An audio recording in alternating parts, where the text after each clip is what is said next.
Hello,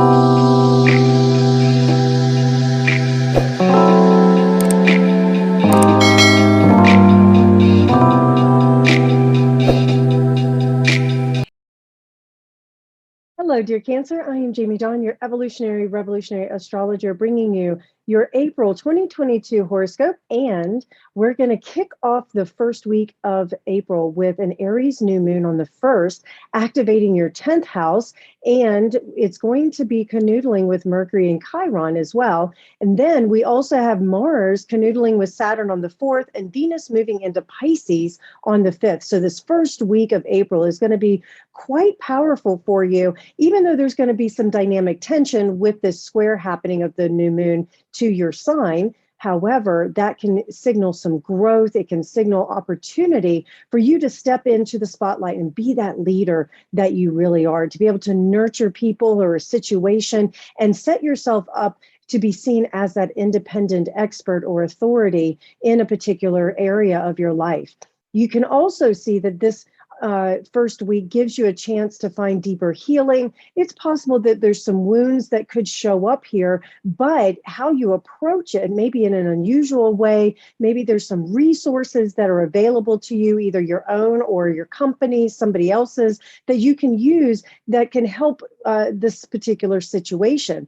When we're looking at a new moon, of course, we're looking at setting intentions. So you may withdraw for just a little bit at the beginning of the week so that you can really look at what is it that makes you shine, or how do you stand out from the crowd and give yourself and those that are dependent on you and those that you really care about, how do you leave that legacy behind? So those may be some things that you're thinking about, and you could turn your attention towards what resources you might need in order to make these things happen and start putting some plans into place and really giving yourself a chance to even look at some of the belief systems that you hold and philosophize a little bit with Venus sitting here in Pisces that can give some far-reaching effects for you.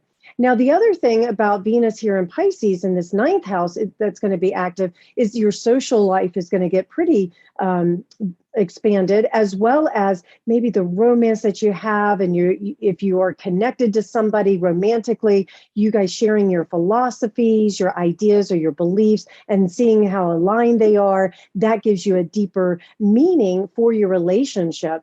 If you're looking for love, then you can find someone most likely long distance or attract somebody from a different background, but it's because their belief systems line up with yours. It also can find you having great inspiration through long distance travel, maybe even planning for that, and learning about new cultures, new religions, or new belief systems, keeping a really open mind, feeling very optimistic during this month of April as Venus is exalted in Pisces and transiting through that 9th house of yours. The other thing is that you may find yourself exploring other ways in which you can find better work as a result of taking some new direction. And some of you may decide that it's time for you to make that move this month, and you're maybe talking to a recruiter or a headhunter, or you're hanging out your shingles, starting your own business. This is a great time for you to initiate anything of that nature. Mercury enters the sign of Taurus in your 11th house on April 11th. This makes it really effective in dealing with others. So for instance, if you are looking at changing jobs or starting your own business, this is a great time in talking and circulating and kind of selling yourself as to why I deserve this, and or why you should partner with me, or why you should come and work with me, things like that. You also can find yourself having the ability to be able to explain yourself and transmit your ideas in really easy and understandable ways, and that your words are very generous, and that your friends are also very social and talkative with you. And this just gives you a greater sense of security and a greater sense of stability when it comes to your decision-making process and your ideas and being able to share them.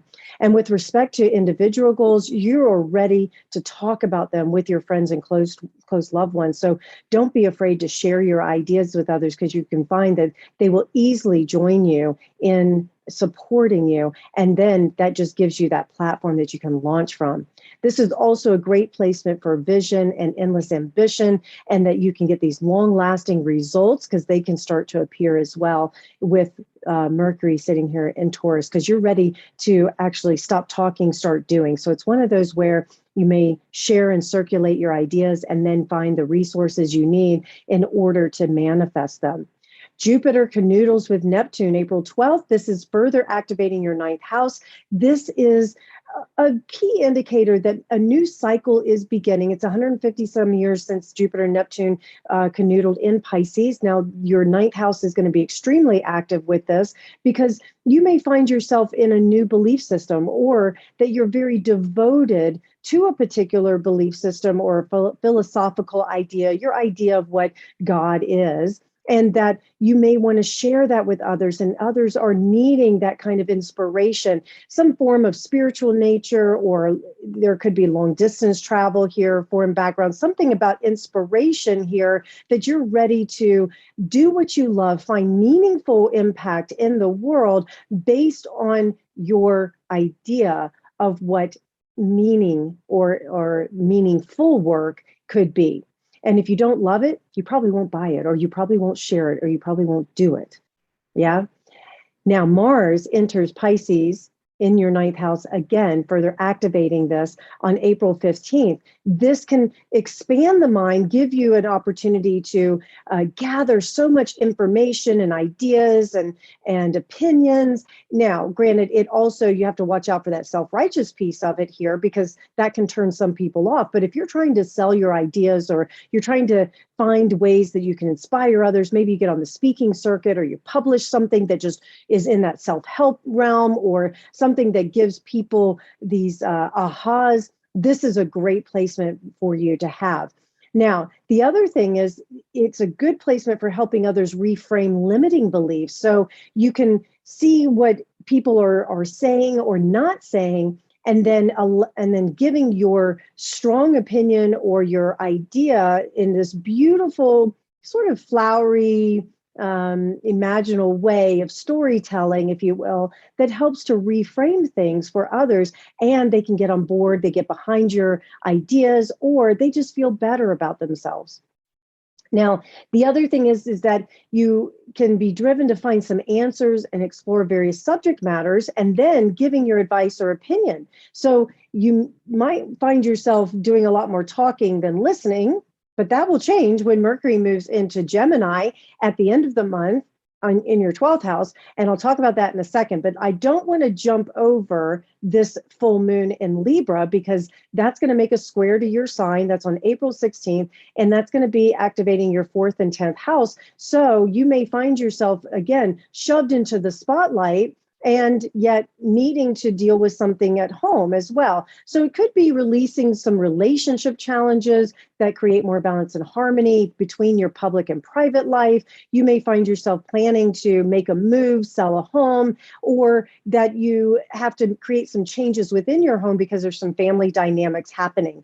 The other thing I would say is that this full moon in Libra could find you in a place where you're able to release some of the past traumas, the past frustrations, things like that. And that shoves you into a position of power where you can really say, okay, I've done my work, and this is why you can trust me. This is why you know I am who I am. Now, if we're looking at it from a personal romantic standpoint, I sense that if there was any tension in your relationship romantically, that you may finally put it to rest. And of course, there's always those small little parts that if you are in a toxic relationship, this is a full moon where you may find yourself releasing it. However, I would say as a majority, this is more about you being able to release past traumas, the mental, emotional things that have kept you stuck, that can allow you to be a better version of yourself for your partnerships, as well as romantically.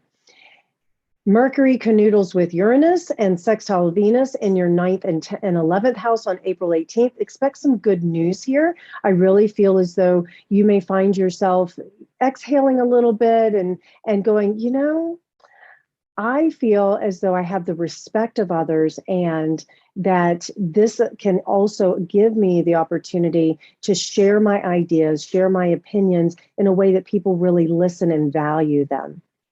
There's a small indication that a couple of you, and this is just an intuitive hit, a couple of you Cancers are going to find a friendship being declared as a romance, whether it's you or the other person. So that's something else that you can pay attention to. If it's something you're wanting, great. And if not, you'll talk through it. Venus will canoodle Neptune on the 27th in that ninth house, giving you more of this wonderful ability to feel like you can escape for a little bit, that there's romance in the air, and that your idea of romance can inspire you and give you such a feel-good time. And then, as I mentioned earlier, Mercury enters Gemini in the 12th house. Secrets could come out at this time. So let's rewind for a second. Throughout the month of April, if anybody of Cancer has been in some sort of third-party relationship, it should most likely be revealed around this time when Mercury enters Gemini, because secrets have a way of coming out. However, this is also where hidden information can be revealed that you can use if you're not in a situation like that, and that third party, that you could actually find that someone has been maybe holding back on their true feelings, or they've been holding back on some resources, or they've been holding back on some things that, some decisions that they want to make. And now this is where they announce it, or you find out about it. Do be cautious of who you share your secrets with as Mercury enters Gemini here at the end of the month. And remember, silence is golden. So listen more than you talk. Connect to your higher wisdom. Give yourself time to retreat, to process, to integrate. New moon in Taurus at the very end of the month. So we start with a new moon, we end with a new moon. This one's in Taurus, and Venus is canoodling Jupiter. It's a very sweet and friendly new moon for you. And I do feel as though this is going to give you a greater sense of hope and faith and love, and being able to manifest your dreams, your hopes, your visions for your future, and that you can find that others will come out of the woodwork to support you and give you all of those wonderful accolades that you truly deserve. All right, Cancer, I hope this helps. Please like, subscribe, share, comment. Come find me at jamiedawn.com. And I look forward to hearing how the month goes. Have a great month.